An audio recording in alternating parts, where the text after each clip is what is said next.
নমস্কার, জি 24 ঘন্টা আপনাদের স্বাগত। আমি শিলাদিত্য। শুরু করছি বাংলা এট 5। আমরা প্রথমেই বলেছিলাম আপনার সমস্যা, আপনাদের বক্তব্য তুলে ধরুন জি 24 ঘন্টার কাছে, যে কারণে আমরা একটা হোয়াটসঅ্যাপ নাম্বারও আপনাদের সামনে দিয়েছি ইতিমধ্যে এবং প্রচুর বক্তব্য আসছে।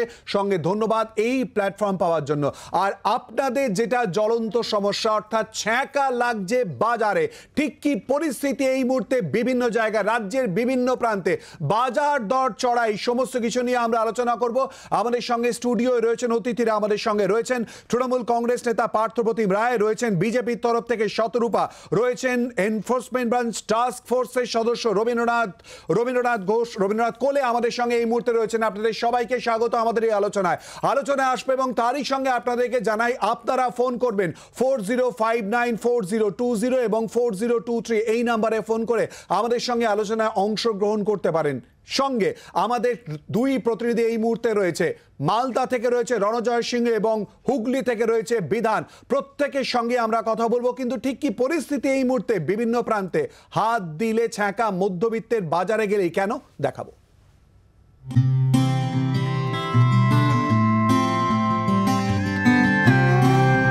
তা জামাই আদর করতে গেলে দর দিতে হবে বই কি, আর সেই দর গুনতে গিয়েই মধ্যবিত্তের পকেট ফাঁকা হওয়ার জোগাড়।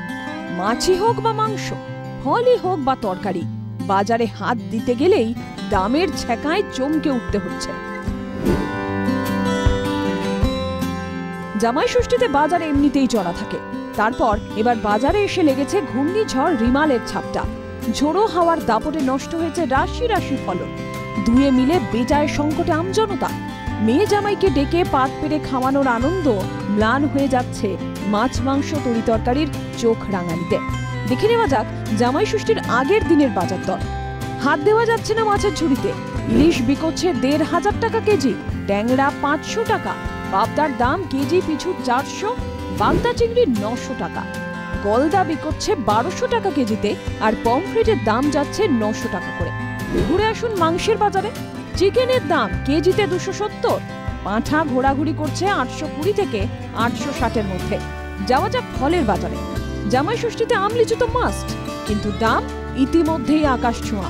লিচুর দাম ১৮০ টাকা কেজি, হিমসাগর আম ১৫০ থেকে ২০০, ল্যাংড়া বিকোচ্ছে ১২০ থেকে ১৫০ টাকা কেজি দরে। আগুন শাকসবজির বাজারেও। সামান্য শসা কেজি প্রতি ৯০ টাকা, বিনস ২০০, ক্যাপসিকাম ১৫০, পেঁয়াজও দাম বাড়তে বাড়তে ৪৫ থেকে ৫০ টাকা কেজি। চন্দ্রমুখী আলু বিকোচ্ছে কেজিতে ৪০ টাকা করে, আর জ্যোতি আলুর দাম ৩০ টাকা। কিন্তু এইভাবে ভালো তো আমাদের অসুবিধে, যেভাবে বাড়ছে বেড়ে চলেছে, যেটা নাকি ৩০ টাকা ২৮ টাকা ৩৫ টাকা পেঁয়াজ ছিল, সেটা ৪৫-৫০ টাকা হয়ে গেছে। আরও শুনতে পাচ্ছি আগামী দিনে আরও একটু বাড়বে। হ্যাঁ, অবশ্যই যোগান হবে। এই গরমে পর্যাপ্ত মুরগি বাজারে পাওয়া যাচ্ছে না, মুরগির যোগান কম আছে, তার জন্য এই অবস্থা। রিমাল বলে যে ঘূর্ণিঝড় হলো, তাতে কি পোলট্রির কোনো ক্ষয়ক্ষতি? অবশ্যই। বাজার তো আগুন, একেবারে সব জিনিসে কিন্তু হাত ছোঁয়া যাচ্ছে না। আর জামাই ষষ্ঠী বলেন, আমার মনে হয় এমনি বাজারটা ভীষণ চড়া। যার দাম হতে হাত দেওয়ার উপায় নেই। সব এই ১৪০০ টাকা এই বাগদা। হ্যাঁ না, এই বাগদা ১৪০০, কিছু করার নেই। বিত্ত আগে নাকি জামাই বরণ আগে, যত্ন আত্মী আগে নাকি সংসারের বাজেট আগে, এই হিসেব কষতে কষতে কার্যত জেরবার মধ্যবিত্ত। জি ২৪ ঘন্টার জন্য ক্যামেরায় তরুণের সঙ্গে অয়ন, কলকাতা। এ নিয়ে কথা বলবো। সঙ্গে রয়েছে আমাদের দুই প্রতিনিধি, মালদা থেকে রয়েছে রণজয় সিংহ এবং অপরদিকে হুগলি থেকে রয়েছে বিধান সরকার। বিধান, প্রথমেই চলে যাব তোমার কাছে। হুগলির পরিস্থিতি, বিশেষ করে আলুর এই মুহূর্তে যে হারে দাম বেড়েছে, কোথায় দাঁড়িয়ে? আমরা জানি হুগলিতে প্রচুর হিমঘর রয়েছে, কি ছবি উঠে আসছে, দাম কোথায় এই মুহূর্তে, কি জানতে পারছো বাজারে?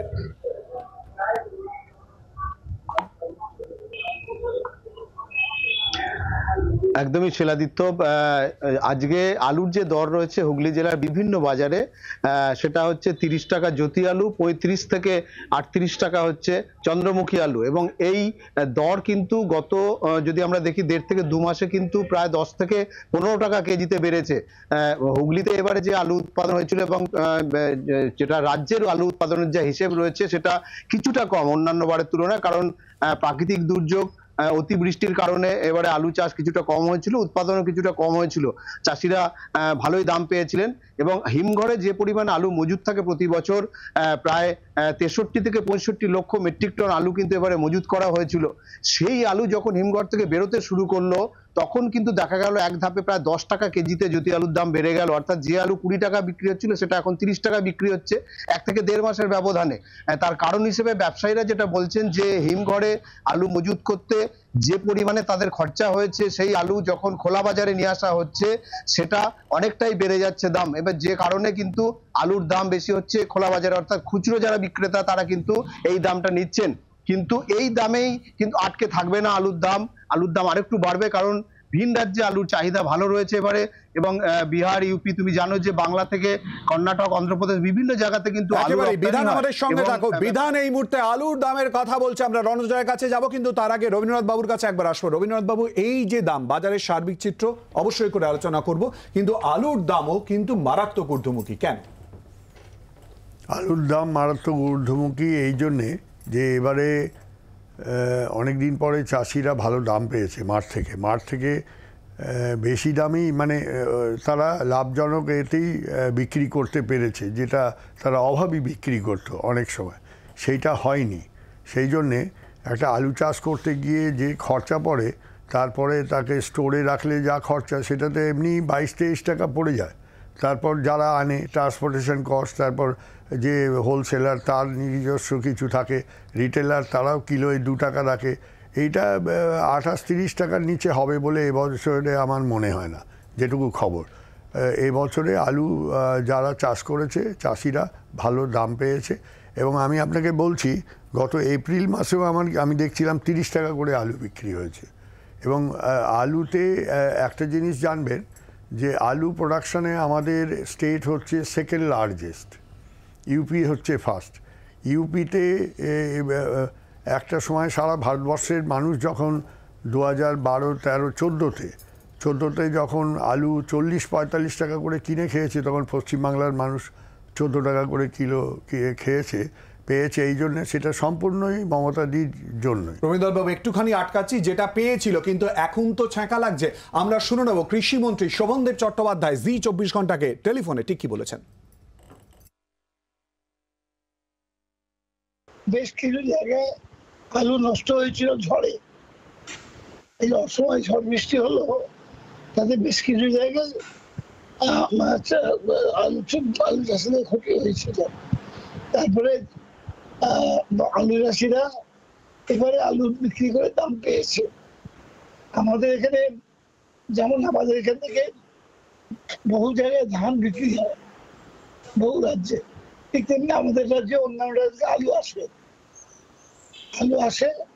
যে বছর ফলনটা কম হয় একটুখানি, এবছরে যেহেতু মনে হয় তোমার মনে হয় যে নানা রকম কারণ হয়, বর্ষা, ঝড় ইত্যাদি হওয়ার জন্যে জমিতে জল ঢুকে যায়, সেই কারণের জন্য বেশ কিছু জায়গায় তোমার আলু চাষে ক্ষতি হয়। সরকার সেই আলু চাষের যা ক্ষতি হয়েছে তার বিভিন্ন মাধ্যমে টাকা দিয়ে দেবে, কিন্তু ততক্ষণে আলুর দামটা একটু বেড়ে গেছে। সার্বিকভাবে বাজারের চিত্র ঠিক কি এবং মধ্যবিত্ত কি বলছে সেই বক্তব্য যেমন তুলে ধরছি, তার পাশাপাশি ঠিক এই সময়টায় আমের চাহিদা তো থাকেই এবং মালদার আম তো জগৎ বিখ্যাত, কিন্তু মালদার ছবি ঠিক কি? সঙ্গে রয়েছে আমাদের প্রতিনিধি রণজয় সিংহ। রণজয়, মালদায় এই মুহূর্তে আমের দাম ঠিক কিরকম যাচ্ছে? বারবার করে প্রসঙ্গ উঠছে চড়া দামের কথা। শিলাজিৎ, একেবারে তাই। এই মৌসুমে বাঙালির যে রসনা তৃপ্তির একমাত্র ফল তা হচ্ছে আম, এবং এই আম ফলের রাজা। এই ক্ষেত্রে দেখা গেছে মালদার যে আম তার কিন্তু বিশ্বজোড়া নাম রয়েছে। কিন্তু মালদা এই সময় যে আমগুলি পাওয়া যায়, গোপালভোগ, ন্যাংরা, হিমসাগর এবং পাশাপাশি লক্ষণভোগ, এবং এই আমগুলি কিন্তু চড়া দামে রয়েছে। মূলত বিগত দিনে কোনোবারই দেখা যায়নি মালদার আম সেঞ্চুরি শুয়েছে। এবার যে কিন্তু বাজারে মালদার আম যেগুলো এসেছে, যে আম উৎপাদন হয়েছে পরিমাণে অনেক কম, এবং যার ফলে কিন্তু আমের দাম অনেক চড়া। মূলত ন্যাংরা আম বিক্রি হচ্ছে 120 টাকা কেজি দরে, হিমসাগর বিক্রি হচ্ছে 110 টাকা কেজি দরে, এবং গোপালভোগ 100 টাকা কেজি দরে, লক্ষণভোগও প্রায় 100 টাকা কেজি দরে। ফলে আম আদমি যারা রয়েছে, আম বাঙালি যারা রয়েছেন, তারা আম কিনতে গিয়ে অথবা করছেন, তারা ভয় পাচ্ছেন যে এই এত দামে মালদার আম কিনতে হচ্ছে। এবং শুধু এই মালদার বাজারে কিন্তু এই দাম, এবং এই আম যখন বাইরে যাচ্ছে, রাজ্যে যাচ্ছে, মূলত কলকাতার দিকে যখন যাচ্ছে, কলকাতায় মালদার আম 200 টাকা কেজি দরে। মালদার আম চাষি যারা রয়েছে তারা বলছেন বিগত দিনে আমের এই পরিমাণ দাম কখনো পাননি, এবং এই প্রচুর পরিমাণে দামের ফলে তারা কিন্তু অনেকটাই স্বস্তি পাচ্ছেন, হাসি ফুটছে তাদের মুখে। কিন্তু কেন এই পরিস্থিতি? কারণ হচ্ছে বিগত দিনে যে আবহাওয়া ছিল, মালদার যে আবহাওয়া, তাতে কিন্তু ফলন হয়নি ভালো। ধন্যবাদ রণজয়। কথা বললাম আমাদের প্রতিনিধি রণজয় সিংহ এবং বিধানের সঙ্গে। পার্থপ্রতিম বাবু, ঠিক এই জায়গাতেই প্রশ্ন, সরকারের দিকে মানুষ তাকিয়ে রয়েছে, এই যে দ্রব্যমূল্য বৃদ্ধি, কি মনে হয়? দেখুন, কমন সেন্স থেকে যেটা বোঝা যায় যে যোগান কম হলে দাম বাড়বে, এটা স্বাভাবিক। এটা একদম ইকোনমিকের একটা পরিভাষাতেই বলতে হয় যে যোগান কম, চাহিদা বেশি, ফলশ্রুতিতে দাম বাড়ে। এবং আপনি যেটা দেখালেন যে এই বিগত দিনে আম চাষিরা যে দুর্ভোগ কাটাতো বা তাদের মুখে হাসি থাকতো না, এবার সেই হাসি ফিরেছে। কিন্তু যারা ক্রেতা তাদের মুখে কিন্তু ভার, তারা বেশি দামে কিনতে হচ্ছে। নিশ্চিতভাবে আমাদের সরকারিভাবে টাস্কফোর্স সহ বিভিন্ন ধরনের মেকানিজম রয়েছে, তারা বিষয়গুলো দেখভাল করে যাতে মানুষ, কৃষি যারা উৎপাদন করছে তাদের এবং যারা ক্রেতা, দুদিকই বজায় থাকে, সেই বিষয়গুলোকে সামনে রেখে ব্যবস্থাপনা গ্রহণ করবে। নিশ্চিতভাবে মাননীয় মুখ্যমন্ত্রী মমতা বন্দ্যোপাধ্যায়ও এ ব্যাপারে উদ্যোগী হবেন। তিনি নিশ্চিতভাবে, আজকে প্রশাসনিক বৈঠক রয়েছে, এই বিষয়গুলোও হয়তো সেখানে উঠবে। এবং আমাদের কৃষিমন্ত্রী, কৃষি বিপণন মন্ত্রী, তারাও এই ব্যাপারে তদবির করছেন, এবং যা টাস্কফোর্সে যারা রয়েছে তারাও এই ব্যাপারে দায়িত্ব। কৃষি বিপণন মন্ত্রী প্রতিক্রিয়া আমরা তুলে ধরবো, তার আগে শতরূপার কাছে। শতরূপা, কেন্দ্রের দিকেও তো মানুষ তাকিয়ে থাকবে, যদিও সরকার সবে গঠন হয়েছে রবিবার। দেখো, আপাতত তো পশ্চিমবঙ্গ নিয়ে কথা বলছি, আমি কেন্দ্র সরকারের কথা পরে আসছি। আজকে তৃণমূল সরকার, যদিও তৃণমূল পার্টি তৃতীয়বার বিধানসভায় দেওয়া হয়েছে এবং লোকসভায় হই হই করে তারা জিতেছে, কিন্তু তারা এতটাই পোস্ট পোল ভায়োলেন্স এবং স্পেসিফিক্যালি তোলা তুলতে ব্যস্ত যে তারা মানুষের কথা ভাববার কোনো চিন্তা করে না। রবীন্দ্রনাথ বাবু আমার প্র্যাকটিক্যালি পিতৃ তুল্য, কিন্তু আমি বলতে বাধ্য হচ্ছে, উনি অনেকগুলো স্টেজ বললেন যে যখন আলু উৎপাদন হয় তখন কোল্ড স্টোরেজে যায়, তারপরে ট্রান্সপোর্ট, এবং আমরা সবাই জানি, বহুবার তোমরা বিভিন্ন প্রতিবেদনে দেখিয়েছো, কোল্ড স্টোরেজে দেবার জন্য ডেফিনেট একটা তোলা দিতে হয়। আজকে ট্রাকাজে তোলবার জন্য, মানে ট্রাকে তুলে, এবং ট্রাক যে ওই জায়গা থেকে কলকাতা মার্কেট অবধি এসে পৌঁছবে, দফায় দফায় পুলিশ তোলা তোলে এবং তৃণমূলের লোকজনও তোলা তোলে। তো এই করতে করতে এত গরিব মানুষ। একবার আমার প্রতিক্রিয়া নিতে হবে। পার্থপ্রতিম বাবু, বারবার অভিযোগ উঠছে তৃণমূল কংগ্রেসের দিক করে, কি বলবেন? কিছু মন গড়া কথা শতরূপাদি বলছেন। শতরূপাদি এ ধরনের তথ্য কোথায় পান স্পেসিফিক্যালি আমার জানা নেই। মিডিয়া থেকে এ ধরনের বিষয় খুব ভ্রান্তি ছড়ায়, এ ধরনের কোনো ঘটনা না, নিশ্চিতভাবে এ ধরনের কোনো বিষয় নেই। এবং সেটা বিজেপি সব থেকে বড় তোলাবাজ, কেন্দ্রের সরকার বিজেপি সব থেকে বড় তোলাবাজ এবং ট্রান্সপোর্টেশন কস্ট একটা বড় জায়গা। আরে কেন্দ্রীয় সরকার বিজেপি সব থেকে বড় তোলাবাজ সারা ভারতবর্ষে, শুধু নয় বিশ্বের দরবারে তোলাবাজ হিসেবে প্রশংসিত বিজেপি। এটা নিয়ে বলার দ্বিধা নেই, বিশ্বের দরবারে বিজেপি সব থেকে বেশি তোলাবাজ। কিভাবে বড় বড় জায়গা থেকে তোলা তুলতে হয় বিজেপির কাছ থেকে সেটা শিখতে হবে, সেই সায়েন্সটা। আমি যেটা বলতে চাই, ট্রান্সপোর্টেশনেও একটা বড় খরচ রয়েছে এবং পেট্রোল ডিজেলের দাম সেক্ষেত্রে একটা বড় কিন্তু বিষয়। এখানেই কি প্রশ্ন উঠছে না যে রাজ্য পুরো বিষয়টা ঠিক কিরকম ভাবে নিয়ন্ত্রণে নিয়ে আসবে, সেই জায়গাটা নিয়ে আমি একটু বলি। আসবো আপনার কাছে, আসবো, জাস্ট একটু প্রতিক্রিয়া নিয়ে নিই। আবার অবশ্যই করে আপনার কাছে তো আসতেই হবে, কারণ টাস্ক ফোর্সের ভূমিকা, তারা কি করছে সেটাই তো সব থেকে বড় প্রশ্ন। রাজ্য নিশ্চিতভাবে এই বিষয়গুলোর উপর আমাদের টাস্ক ফোর্স সহ যেগুলো আমাদের সংস্থা রয়েছে, তারা বাজার দর যাতে নিয়ন্ত্রণে থাকে সেই বিষয়টার উপর নজরদারি করে, এক্ষেত্রে সে ব্যাপারে নজরদারি করবে। কিন্তু এটা ঘটনা তো সত্য যে যোগান যদি কখনো কম হয় সেই ক্ষেত্রে দামের একটু হেরফের হয়। এবং স্পেশালি আমরা যেটা দেখেছি এই যে জামাই ষষ্ঠী বা বিভিন্ন ধরনের পার্বণের সময় একদল অসাধু ব্যবসায়ীও কিন্তু কিছুটা নিজেদের তাগিদেই তারা হঠাৎ করে দাম বাড়িয়ে দেয়, সেক্ষেত্রে টাস্ক ফোর্স অবশ্যই করে আসবো। অর্থনীতিবিদের প্রসঙ্গ এসছে, কৃষি বিপণন মন্ত্রীর প্রসঙ্গ এসছে, প্রত্যেকের প্রতিক্রিয়া তুলে ধরবে একটা বিরতির পর। চোখ রাখুন জি 24 ঘন্টায়।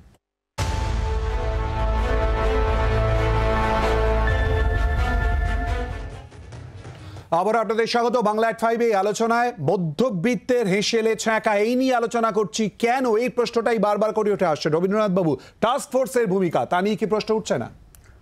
প্রশ্ন উঠতেই পারে, এটা গণতান্ত্রিক দেশে মানুষের অধিকার আছে, কিন্তু জানতে হবে যে আসল সত্যটা কি। সত্য হচ্ছে যেটা উনি বললেন শতরূপা দেবী, এটা ঠিক না। কেন ঠিক না এই জন্যে বলছি যে মমতাদির একটা ক্লিয়ার ইনস্ট্রাকশন আছে যে রাস্তায় কোনো ট্রাক আটকানো যাবে না। যদি যায় তাহলে তাকে সে যে পুলিশেরা এসব করবে, পুলিশের অফিসাররা তাদের বিরুদ্ধে প্রশাসনিক ব্যবস্থা নেওয়া হবে। তার জন্য সমস্ত যারা মাল আনে তাদের কাছে সমস্ত নাম্বার আছে আমাদের, এবং আমরা সেগুলো ডিজিকে ডাইরেক্ট ফোন করে বলি যে এইখানে অমুক জায়গায় ট্রাক ইন্টারসেপ্ট করেছে, তার জন্য ব্যবস্থা। কিন্তু আপনি কি এটা মানছেন যে এই মুহূর্তে দাম ঊর্ধ্বমুখী? এটা তো দেখুন, আমাদের তো রেগুলেটেড সোসাইটি নয়, কমিউনিস্ট কান্ট্রি নয়, এটা তো ওপেন সোসাইটি। এখানে যখন মালের যোগান বেশি হয় তখন জিনিসের দাম পড়ে যায়, আর যখন মালের যোগান কম হয় বা কোনো অকেশন আসে, অনুষ্ঠান আসে তখন। তবে হ্যাঁ, একটা ঠিক যে নজরদারি এই মমতাদির রাজত্বে যে ধরনের বাজারের ওপরে নিয়ন্ত্রণ, একসময় উনি নিজে বাজারে ঘুরছিলেন 12-13 বছরে ক্ষমতায় আসার পরে। বেগুনের দাম এই মুহূর্তে 80 টাকা হয়েছিল। এই মুহূর্তে আমরা যে দাম দেখাচ্ছি, মানে আমরা না দেখালেও আপনিও নিশ্চয়ই বাজারে যাচ্ছেন, এই মুহূর্তে যা দাম দেখাচ্ছি সেইটা কি আপনি অ্যাডমিট করছেন? আপনি মনে করছেন যে হ্যাঁ ঊর্ধ্বমুখী? না, ঊর্ধ্বমুখী। আমি বলছি যে আজকে আমি যখন আপনার এখানে আসি আমাকে ফোনে জানানো হলো যে কোলে মার্কেট, হোলসেল মার্কেটেই বিক্রি হচ্ছে 110 টাকা করে বেগুন হোলসেল কিলো। শশার দামও তাই 80 টাকা, হ্যাঁ, করলার দামও তাই। এটা হোলসেল মার্কেট, তাহলে রিটেল মার্কেটে কত করে বেচবে? এক্স্যাক্টলি, সেখানেই প্রশ্ন। তাহলে আপনাদের ভূমিকা কি? সাধারণ মানুষ, আমিও তো বাজার করতে যাচ্ছি। এটা আমি আবার বলছি যে রেগুলেটেড মার্কেটে যেটা হয় সেটা আনরেগুলেটেড সোসাইটিতে, ওপেন সোসাইটিতে এটা হয় না। মালের যোগান যদি কম থাকে হোলসেল মার্কেটে, অনেক সময় এই জিনিসটা হয়। তার পরিস্থিতিতে ব্যবসায়ী যারা করে তার জন্যই এই টাস্ক ফোর্স গঠন করা হয়েছিল, মমতাদি করেছিলেন, এবং রেগুলার তার এখন সঙ্গে ইলেকশন গেল রিসেন্টলি, সবাই ব্যস্ত, রেজাল্ট বেরিয়েছে সদ্য, পরেই এসছে এই অনুষ্ঠানটা। আপনারা কি এই মুহূর্তে রাস্তায় নামবেন? আপনারা কি? নিশ্চয়ই নামবো, এবং সবার সঙ্গে, মন্ত্রীর সঙ্গে বা শোভন দেবদার সঙ্গে কথা বলবো, বা আমাদের দপ্তরের যারা ইডি অফিসাররা আছে তাদের সঙ্গে কথা বলবো, এবং দিদি আগে তো আমাদের রেগুলার খুব গুরুত্বপূর্ণ আপডেট আমরাই প্রশ্ন করেছিলাম রবীন্দ্রনাথ বাবুকে। আপনারা জানেন রবীন্দ্রনাথ বাবু দীর্ঘদিন এই পুরো বিষয়টার সঙ্গে জড়িত রয়েছে, এবং তিনি বলেছেন ইতিমধ্যেই রাজ্যের সঙ্গে কথা বলবেন এবং অতি দ্রুত তারা রাস্তায় নামবেন। আগামীকাল কি দেখা যাবে আপনারা রাস্তায় নামছেন?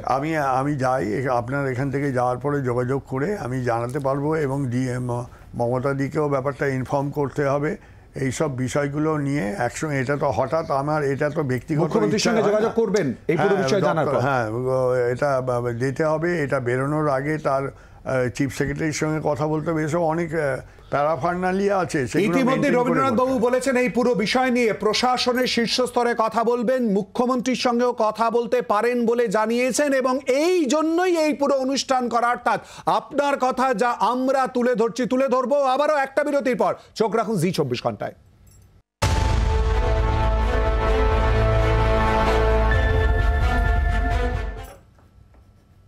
বিরতির পর আবার আপনাদের স্বাগত বাংলা এট 5-এ। মধ্যবিত্তের পাতে ছ্যাঁকা, বাজারে গেলেই প্রচন্ড পরিমাণে দাম সব জিনিসের। কেন, এর সমাধান বাই কি, এই সমস্ত কিছু নিয়ে আমরা আলোচনা করছি। কিন্তু আলোচনায় আসার আগে আমরা শুনে নেব কৃষি বিপণন মন্ত্রী বেচারাম মান্না তিনি কি বলেছেন, অপরদিকে অর্থনীতিবিদ দেবাশিস সরকার তিনি বা কি বললেন শোনাবো। ঘটনা হচ্ছে যে আপনারা নিজেরা বুঝতে পারছেন, আবহাওয়ার বৃষ্টি নেই, যার ফলে কাঁচা আনাজের একটা ঘাটতি, উৎপাদন কম হচ্ছে। সেক্ষেত্রে আলুর দাম এখনও নাগাল ছাড়ার বাইরে নয়, কারণ পরিস্থিতি নিয়ন্ত্রণের মধ্যে রয়েছে, এবং আমরা সব দিক নজর রাখছি, পরিস্থিতি অনুযায়ী আমরা কাজ করি।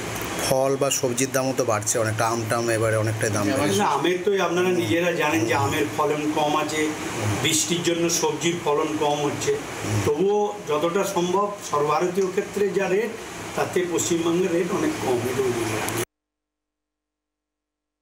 যারা তৈরি করছে তারা চাষের দাম না পেয়ে আত্মহত্যা করছে, তাহলে একটা দিক হয়ে গেল যে যে জিনিসটা তৈরি হচ্ছে সেই জিনিসটার দাম যে উৎপাদন করছে তার কাছে পৌঁছচ্ছে না, আর যে কিনতে যাচ্ছে সে কেনার জায়গা থেকে দেখতে পাচ্ছি যে একটা সাংঘাতিক দাম। হ্যাঁ, বিশেষ বিশেষ উৎসবের দিন, সেটা কখনো পুজো হতে পারে, যে কোনো ধরনের পুজো হতে পারে, আবার জামাই ষষ্ঠীর যে কথা তুমি বলছো সেই দিনটা বিশেষ করে, যে দিনে হঠাৎ করে কোনো জিনিসের দাম বেড়ে যাচ্ছে, তার কারণ খুব অল্প সময়ের মধ্যে যে পরিমাণ চাহিদা বাড়ছে সেই অল্প সময়ের মধ্যে সেই পরিমাণ যোগান করে ওঠা যাচ্ছে না।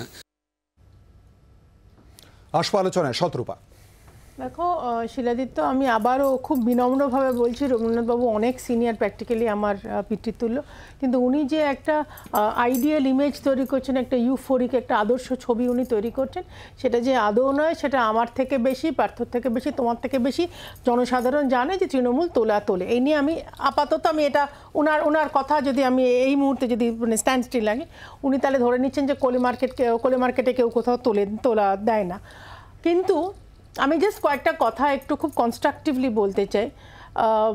সেন্ট্রাল গভর্নমেন্টের তরফ থেকে যে অ্যাগ্রিকালচারাল স্কিমসগুলো সারা রাজ্যে সারা রাষ্ট্রে বিভিন্ন রাজ্যে চলছে, মুখ্যমন্ত্রী পশ্চিমবঙ্গে সেগুলো অ্যালাউই করছে না। কিন্তু আমি জাস্ট কয়েকটা বলছি অ্যাজ এ সলিউশন, এটা অবভিয়াসলি হিউজ প্রবলেম, সেটা সলিউশন। এক হচ্ছে, উনি অলরেডি বলেছিলেন যে কারণে কিষানের একটা প্র্যাকটিক্যালি রেভলিউশন হয়ে গেল, কিন্তু আমরা যেটা বলার চেষ্টা করছিলাম যে একটা মার্কেট, একটা প্রাইস, এবং মাঝখানে কোনো মিডলম্যান থাকবে না। এই যে ওখান থেকে তুলে মিডলম্যান অন্য জায়গায় তুলছে, এই অনেকগুলো স্কোপ আছে ফর করাপশন, সেটা বন্ধ হয়ে গেল। এই প্রসঙ্গ নিয়ে রবীন্দ্রনাথ বাবুর একটা প্রতিক্রিয়া নেব। রবীন্দ্রনাথ বাবু, ফোরে এই প্রসঙ্গটা কি অ্যাভয়েড করা গেছে? ফোরে বলে কিছু নেই, আমি অনেক খোঁজ নিয়ে দেখেছি। উনি জানেন না, ইমপ্র্যাকটিক্যাল বলে এইসব কথাবার্তা বলছেন। এটা হচ্ছে ব্যবসার একটা অঙ্গ। আজকে যদি উনি একটা দল করেন, সেই দল যদি ক্ষমতায় আসে, উনি কি পারবেন এই লক্ষ লক্ষ লোকগুলোকে বেকার করে দিতে? আবার বলতে দিন, আপনার কথা বলার সময় আমি কথা বলি, আমার কথাটা শোনার চেষ্টা করুন। আমি বলতে চাইছি যে যারা চাষিদের কাছ থেকে, একটা বাড়িতে ধরুন অনেক ফ্যামিলিতে অল্প অল্প সবজি চাষ করে, তার পক্ষে গিয়ে হাটে গিয়ে বিক্রি করা অনেকটা দূরে সম্ভব না, সেগুলো কালেক্ট করে একজন সাইকেলে করে, কালেক্ট করে নিয়ে এসে মান্ডিতে আসে। মান্ডিতে কলকাতার থেকে সমস্ত ব্যবসায়ীরা যায়, সেখান থেকে কালেক্ট করে নিয়ে আসে, এখানে হোলসেল মার্কেটে সাপ্লাই দেয়, কোলে মার্কেট থেকে এবার বাজারের ব্যবসায়ীরা যায়, যারা রিটেলাররা।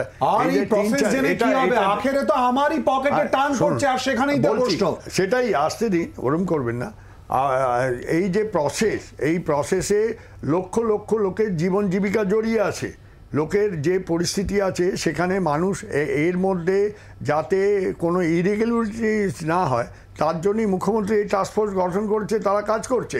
এর আগে স্বাধীনতার পরে, শুনুন, স্বাধীনতার পরে কোনোদিন দেখেছেন মার্কেট নিয়ে টাস্কফোর্স করে তারা বাজারে বাজারে ঘুরে বেড়াচ্ছে চারদিকে?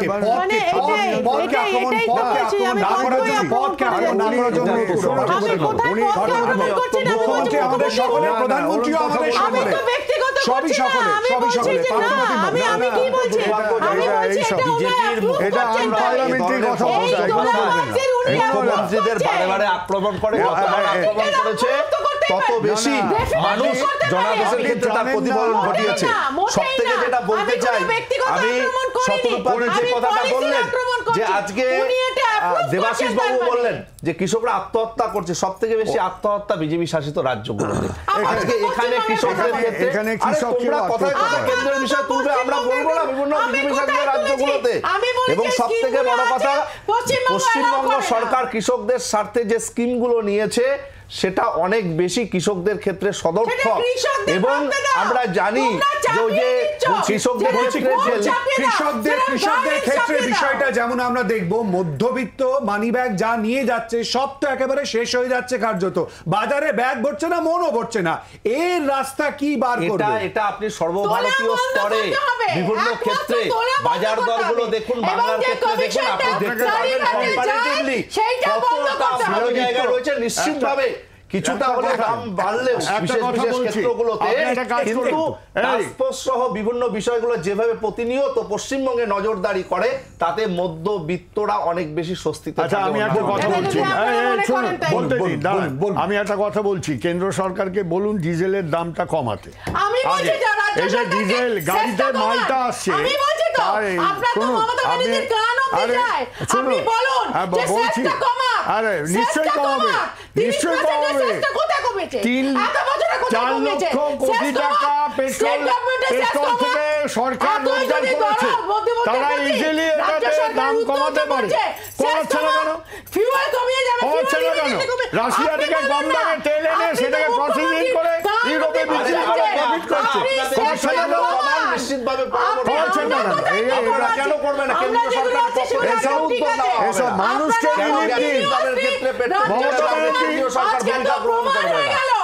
সিস্টেম্যাটিক্যালি আপনারা তোলা তুলছেন, সেটা আমরা স্যাংশন করছি। একটুখানি আটকাতে হবে। রাশিয়া ডিজেল এই সমস্ত কিছুকে দূরে সরিয়ে রেখে আসলে আমাদের যে পকেটে টান পড়ছে সেই জায়গায় দাঁড়িয়ে কোথায় পরিস্থিতি সেটাই আমরা তুলে ধরার চেষ্টা করছি আপনার আমার কথা বলার মধ্যে দিয়ে। এরই মধ্যে চলে আসছে আমের দামের প্রসঙ্গ। আমের দামও একই রকম ভাবে ঊর্ধ্বমুখী। কি বলছেন শোনাবো।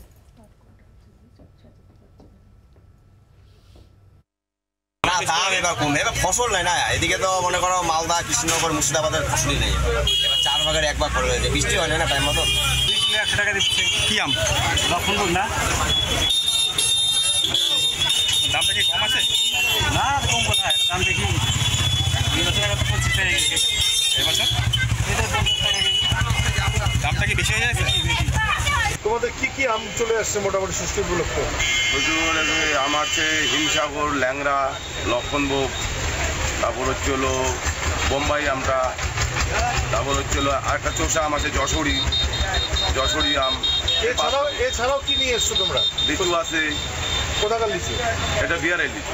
মোটামুটি যে আমগুলো রয়েছে বা সেই লিচু রয়েছে বাজার দর কি আছে? বাজার দর তো এখন ভালো আমের দাম চলছে, যেটা 100 টাকা আর 80 টাকা হিমসাগর। খুব একটা ভালো হবে না, আমের দাম প্রচুর। ষষ্ঠী তো খুব কাছেই। হ্যাঁ, তো সেই হিসাবে আম মানে কিরকম আম আসছে এবার? কি কি আমার আম? তোমার হিমসাগর, ল্যাংড়া, লক্ষণভোগ, আম্রপলি, এই কোয়ালিটিরই আম আছে, 4-5 কোয়ালিটি আছে। অনেকটা বেড়েছে আগের থেকে, অনেক কিছুর দাম বেড়েছে। শসা, পেয়ারা, লেচু, আম, আঙুর, আপেল সব কিছুর দাম বেশি। সব কিছুতে 400-500 টাকা করে বেশি। লেচু 120 টাকা লেচু, 150 টাকা, 160 টাকা, 100 টাকার আম 150 টাকা।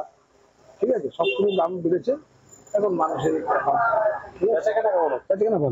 কালকে জামাই ষষ্ঠী হিসাবে ফল লিচু কিনলাম, সেই ফল লিচুর দামটাও বেশি হয়ে গেছে।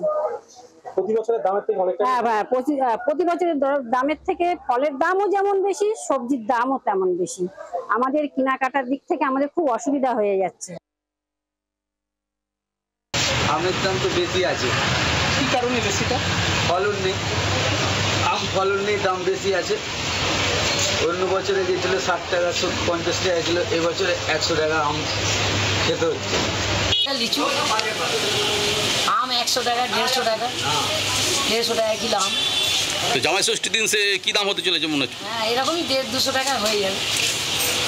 বলুন, গত বছরের তুলনায় এবছর দাম বেশি না কম? হ্যাঁ, ফলন কম, ওই জন্য একটু দাম বেশি। আমের যা দাম 120 টাকা কিলো, ফলের যা দাম বেড়েছে, আর জামাই ষষ্ঠীতে জামাইকে ফল খাওয়াতে হবে না। কি কারণে দাম বেড়েছে বলে? কি কারণে দাম বেড়েছে? আবহাওয়ার জন্য ফলন হয় না, আবার কি করবে? রবীন্দ্রনাথ বাবু, এই মুহূর্তে যে প্রতিক্রিয়া আপনাদের সামনে তুলে ধরলাম, মানে সমস্ত কিছু বিষয়ের, আম থেকে শুরু করে আলু, সর্বত্র যদি দেখি মালদা, কৃষ্ণনগর, মুর্শিদাবাদ, সিঙ্গুর, শান্তিপুর, রানাঘাট এবং হাওড়া, কলকাতা সব জায়গায় সর্বত্র তো একই ছবি দেখা যাচ্ছে। কেন?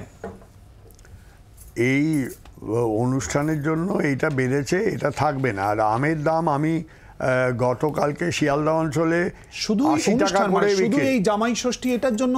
হ্যাঁ, জামাই ষষ্ঠী একটা বিরাট উৎসব, ঘরে ঘরে জামাই ষষ্ঠীটা হয়, তার জন্য একটা এক্সট্রা ডিমান্ড ওঠে, যার জন্য এই জিনিসটা হয়। এটা দেখবেন আগামী পরশু দিনে এই জিনিসটা অনেকটা কমে যাবে। আমার ধারণা বাজারে এখন যে ঊর্ধ্বমুখী আমরা দেখছি, এটা আগামী 3-4 দিন পরে আবার অনেকটা নর্মাল হবে, কমবে। তবে বেচারামবাবু যেটা বলেছে যে এবারে ফলন অনেক নষ্ট হয়ে গেছে, সবজি নষ্ট হয়ে গেছে অতিরিক্ত গরমের ফলে, এটাও ঘটনা। আর একটা যেটা আমি বলছি যে গভর্নমেন্টের উচিত ডিজেলের দামটা কমানো, এটা চিন্তা ভাবনা, বিশেষ করে সেন্ট্রাল গভর্নমেন্টের তো এটা ভীষণভাবে উচিত যে কিভাবে যারা গাড়ি এতে আনছে, গাড়িতে করে মালটা নিয়ে আসছে, ট্রান্সপোর্টেশন কস্ট একটা বিরাট ফ্যাক্টর এই ক্ষেত্রে। মালটা এক জায়গার থেকে আরেক জায়গা, আমাদের এই টাস্কফোর্স মিটিংয়ে আমি একবার মমতাদিকে এই কথা বলেছিলাম যে অনেক সময় এটা দেখা যায় যে নর্থ বেঙ্গলে সবজি সস্তা, সাউথ বেঙ্গলে আমাদের এদিকে দাম বেশি। আপনার কথার পরিপ্রেক্ষিতে একটু প্রতিক্রিয়া নিয়ে নেবে শতরূপা। দেখো, আমি অলরেডি বললাম যে এটা আমরা অনেক দিন ধরে বলছি মান্ডি থেকে, উনি ট্রান্সপোর্টেশনের কথা বারবার বলছেন। আমি প্রথম প্রশ্নই করেছিলাম কেন্দ্রের ভূমিকা। আমি তো জিজ্ঞেস বললাম তোমাকে, কেন্দ্রীয় সরকার ফিউয়েল প্রাইস কমাবে যখন কমাবে, কিন্তু ইন বিটুইন যে 30 to 35% যে সেসটা রাজ্য সরকার পায়, সেটা কিছুটা রাজ্য সরকারের মধ্যবিত্তের মধ্যে বিলিয়ে দিই, ডেফিনেটলি এটা করা যেতে পারে। দেখুন, আজকে ডিজেল বা পেট্রোলের বিকল্প সিএনজি বা এই ধরনের ট্রান্সপোর্টেশন আসছে, কিন্তু দুর্ভাগ্যবশত এখনো কিন্তু পাইপলাইনের কাজ সমাপ্ত করতে পারেনি সেন্ট্রাল গভর্নমেন্টের পক্ষ থেকে। আমরাও না কাজ শেষ করতে পারিনি, তাদের টার্গেট ফেল করেছে। ফলত আমরা নর্থ বেঙ্গলের সিএনজি অনেক বেশি টাকায় কিনতে হচ্ছে আমাদেরকে, বেগুসরাই থেকে কোচবিহারের বাজার দর, এবং কোচবিহারের বাজার দর এদিককার বাজার দর থেকে কিছু কিছু জিনিসের দাম নিশ্চিতভাবে কম রয়েছে। আজকে আমি উত্তরবঙ্গের ছেলে বলেই বলছি, মালদা বা কোচবিহার জলপাইগুড়ি চত্বরে আমরা যে দামে আম কিনছি খুব বেশি একটা নয়, 80-90 টাকা 70 টাকাতেও পাওয়া যাচ্ছে, এটা ঘটনা। কিন্তু জামাই ষষ্ঠীকে কেন্দ্র করে বা উৎসব কেন্দ্র করে কিছু সময় অনেক সময় চাহিদা বেশি থাকার সঙ্গে কিছুটা দাম বাড়ে, এটা ঘটনা। কিন্তু এটাও ঠিক, এবার আমের ফলন খানিকটা কম হয়েছে। মূল মালদা এবং মুর্শিদাবাদ ওরিয়েন্টেড বহু মানুষের সঙ্গে আমাদের যোগাযোগ রয়েছে, ফলশ্রুতিতে দাম খানিকটা বেশি রয়েছে। কিন্তু গত বছরের কম্পারেটিভলি আমরা যদি স্টাডি করি, সেই দাম খুব বেশি একটা অতিরিক্ত নয়। তবে কিছু কিছু বাজারে কেন দাম বাড়ছে বাজার দর থেকে, সেই জায়গাটা আমি ভীষণ সংক্ষেপে, এই যে বোধহয় শোভনদেব চট্টোপাধ্যায় বললেন যে ওয়েদারটা এত খারাপ বলে অনেক ক্রপস নষ্ট হচ্ছে, সেই ভয় যত তাড়াতাড়ি সম্ভব এগুলো বিক্রি করে দিচ্ছে। এখানে আবার সেন্ট্রাল স্কিমস অনেকগুলো আছে, তার মধ্যে আমি একটা মুখ্য বলছি, কিষাণ বিমা যোজনা, যে ইরিসপেক্টিভ অফ ওয়েদার, ইরিসপেক্টিভ অফ রেন, গ্রীষ্ম হোক বর্ষা হোক, ক্রপস যাতে নষ্ট না হয়ে যায়, তার বদলে একটা বেসিক ভূমিকা নিয়ে কথা হচ্ছে এবং তারই সঙ্গে টাস্ক ফোর্সের ভূমিকা। আবারও এই সমস্ত কিছু আমরা জানানোর চেষ্টা করব এবং আলোচনায় ফেরত আসবো বাংলা এট 5-এ। একটা বিরতির পর চোখ রাখুন জি 24 ঘন্টায়, সঙ্গে থাকুন।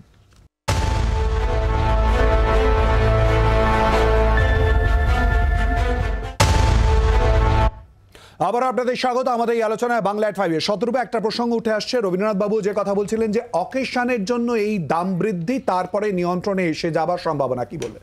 না, এটা তো স্বাভাবিক, আমি একদম অ্যাগ্রি করছি, কিন্তু সেটা দাম কমেও যা আছে সেটাতেও আমার মনে হয় আমি 3টে সলিউশন দিচ্ছি এখানে। তোলা বন্ধ করা হোক, টাস্ক ফোর্স যেন একটু চোখ কান খোলা রাখে, যে তোলা যেটা উনি ডিনাই করছেন অবভিয়াসলি, এবং সেন্ট্রাল গভর্নমেন্টের যে স্কিমসগুলো আছে সেগুলো অন্তত অ্যাজ অ্যান অপশন, রাজ্য সরকার চালাবে কি চালানো তার ব্যাপার, কিন্তু অ্যাজ অ্যান অপশন কৃষিদের অন্তত দেওয়া হোক, মানে অ্যাক্সেসটা অন্তত দেওয়া হোক, সেটা হচ্ছে না। প্রথম কথা হচ্ছে আগে তোলাটা বন্ধ করা হোক, তারপরে বাকি সব। পার্থপ্রতিম বাবু, দেখুন, যেটা আমরা বলতে চাই যে টাস্ক ফোর্স সহ বিভিন্ন যে রাজ্য সরকারের সংস্থাগুলো রয়েছে, তারা এই বিষয়গুলোতে কাজ করছে, নজরদারি সবসময় রাখছে বলেই বাজার দর নিয়ন্ত্রণে থাকে। কিছু কিছু ক্ষেত্রে যে ব্যতিক্রমী ঘটনাগুলো ঘটে সেগুলোতেও যাতে নাগালের মধ্যে থাকে, সে ব্যাপারে আরও বেশি উদ্যোগ হবে প্রশাসনের ব্যাপারে আমরা নিশ্চিতভাবে বলতে পারি। আর যেটা কেন্দ্রীয় সরকারের প্রকল্পের কথা বলতো, তার থেকে অনেক ভালো প্রকল্প রাজ্য সরকারের চলছে, রাজ্য সরকার সেগুলো দিচ্ছে। কেন্দ্রীয় প্রকল্পে কৃষকদের ক্ষেত্রে যে প্রকল্পটা নিয়েছে, সেটা তেমনভাবে মানুষের কৃষকদের, আমাদের এখানকার বাংলার যে কৃষক যারা প্রান্তিক চাষি, তাদের কোনো উপকার হচ্ছে না, এটা ঘটনা। বাংলার ক্ষেত্রে মমতা বন্দ্যোপাধ্যায় সরকারের কৃষি প্রকল্প অনেক বেশি সদর্থক, যেটা কৃষকরা দারুণভাবে সাড়া পাচ্ছে। রবীন্দ্রনাথ বাবু, আজকের এই অনুষ্ঠান করার মূল উদ্দেশ্য হচ্ছে এই যে দাম বৃদ্ধি, তা নিয়ন্ত্রণে মূলত কি ভূমিকা নেওয়া হচ্ছে? সাধারণ মানুষ, আমার আপনার সকলের একই কথা, সেই জায়গায় দাঁড়িয়ে আমি আরো একবার জানতে চাইছি এই মুহূর্তে টাস্ক ফোর্সের ভাবনা কি? আপনি একটু আগেই বলেছেন জি 24 ঘন্টা স্টুডিওয়ে বসে মুখ্যমন্ত্রীর সঙ্গে যোগাযোগ করার কথা ভাববেন। আমি যেটা বলতে চাইছি, প্রথমে বলছি যে শতরূপা যে কথাটা বলছে সেটা ঠিক না। ট্রাকে তোলা হয়, এই প্রতি পদে এগুলো করা হয়, এটা কমপ্লিটলি একটা বেসলেস অভিযোগ, এটা বাস্তবের সঙ্গে কোনো, এটা মাইন্ডসেট অন্য বলেই এসব বলছে। যাই হোক, আমি যেটা বলছি সেটা হচ্ছে যে আমরা এই অত্যাধিক গরম, তারপরে ইলেকশন গেল, এই সব মিলিয়ে একটা কিউমুলেটিভ এফেক্ট হয়েছে, তার জন্য দাম একটু বৃদ্ধি পেয়েছে।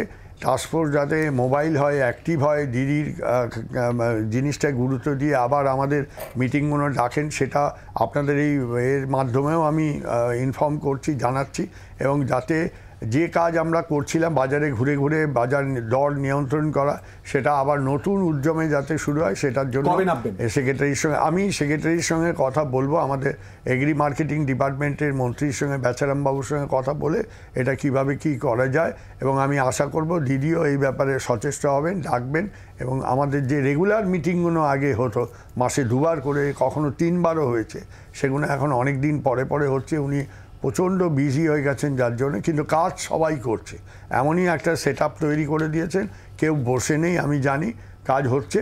আর যে বৃদ্ধিটা দেখছেন এটা প্রতি বছরই হয়, সবসময়ই হয়। কাজ বাজার নিয়ন্ত্রণ যাতে করা যায়, সেটা কিভাবে হয় না হয় সেইগুলো তার মেকানিজমও আছে, এটা হয় না তা না, সেটা যাতে সুচারুভাবে শেষ হয় সেটা আমরা আমাদের সাধারণ মানুষকে বলছি যে আপনি অ্যাসিওর থাকুন, কোনো চিন্তা নেই, পাশে দিদিমণি আছে। রবীন্দ্রনাথ বাবু, আপনি এইমাত্র আপনি অ্যাসিওর করলেন যে টাস্ক ফোর্স যাতে রাস্তায় নামে, পুরো বিষয়টা যাতে দেখায়, আবারও আপনাদের তরফ থেকে চেষ্টা করা হবে। আমরাও কিন্তু নজর রাখবো, আপনারা রাস্তায় নামছেন পুরো বিষয়টা নিয়ন্ত্রণে যাতে আসে, অন্তত নজরদারির জন্য, সেদিকে কিন্তু আমরাও নজর রাখবো। এবং ইতিমধ্যেই রবীন্দ্রনাথ বাবু বললেন মুখ্যমন্ত্রীর সঙ্গে যোগাযোগ করার কথা ভাববেনই, শুধু তাই নয়, তারই সঙ্গে বলেছেন সচিবদের সঙ্গে, নির্ধারিত মন্ত্রক, নির্ধারিত দপ্তরের সচিবদের সঙ্গেও কিন্তু এই পুরো বিষয় নিয়ে তারা যোগাযোগ করবেন। জি 24 ঘন্টার তরফ থেকে Bangla@5-এ এই পুরো বিষয়ই আমরা আপনাদের কাছে জানতে চেয়েছিলাম। আমরা একটি হোয়াটসঅ্যাপ নাম্বার দিয়েছি এবং যার মাধ্যমে আমরা আপনাদের মতামত জানতে চেয়েছি, আপনারা কি জানতে চান, আপনারা কি দেখতে চান, আপনাদের সমস্যা মূলত ঠিক কি, সেগুলোই আমরা পেয়েছি এবং ভুরি ভুরি বক্তব্য আপনাদের কাছে এসছে, যার জন্য আমরা সত্যিই কৃতজ্ঞ আপনাদের কাছে। অনেক ধন্যবাদ আপনারা জানিয়েছেন, কিন্তু পাল্টা আপনারাই ধন্যবাদ প্রাপ্য, আপনারাই ধন্যবাদ পাবেন। আমরা আজকে প্রশ্ন করেছিলাম বাজারে চড়া দাম নিয়ন্ত্রণের জন্য সরকারের আরো বেশি সক্রিয় হওয়া কি উচিত, এবং এই মতামত আমরা জানতে চেয়েছিলাম সোশ্যাল মিডিয়ার মাধ্যমে। প্রচুর উত্তর আমরা পেয়েছি, সত্যি ধন্যবাদ জানাবো, কৃতজ্ঞতা আপনাদের প্রতি। ইউটিউবে উত্তর দিয়েছেন 40,000 মানুষ, ইউটিউবে 40,000 মানুষ হ্যাঁ বলেছেন 95%, না বলেছেন 5%। ফেসবুকে বলেছেন একই বিষয়ে মতামত দিয়েছেন 97% মানুষ হ্যাঁ বলেছেন, 3% মানুষ না বলেছেন। এক্স হ্যান্ডলে 89% মানুষ হ্যাঁ বলেছেন, 11% মানুষ না বলেছেন। ইনস্টাগ্রামে একই প্রশ্নের পরিপ্রেক্ষিতে 95% মানুষ হ্যাঁ বলেছেন, 5% মানুষ না বলেছেন। হোয়াটসঅ্যাপে 97% মানুষ হ্যাঁ বলেছেন এবং 3% মানুষ না বলেছেন।